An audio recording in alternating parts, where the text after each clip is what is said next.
Well, it's always a challenge to attract millennials because you tend to imagine that they have lesser attention spans and they're generally not in tune with the news.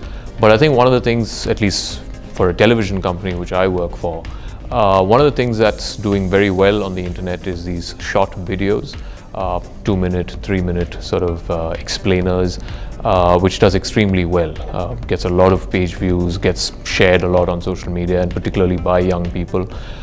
So I think about 6 months, 8 months back, we in fact created an entire new team called Insight 18, which makes these short explainer videos.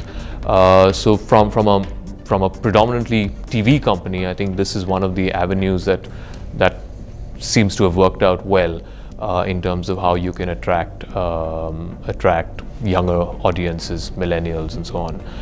We're also slowly but surely getting into the newer social media, whether it's Snapchat or Instagram, although we're not as active on that as we are on, say, Facebook or Twitter. But I think that's just a matter of time.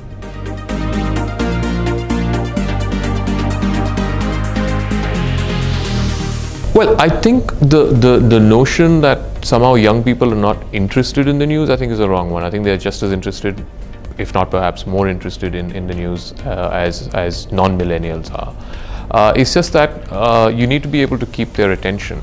So for example, long reads, I don't know how well long reads do with younger folks. But anything that's got to do with multimedia, an audio-visual, an infotainment experience, which is why I keep coming back to this whole, short videos.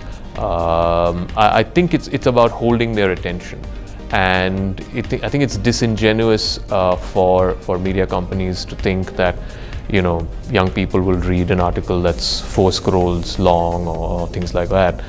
So you've got to cater to that. I think multimedia is the way to go.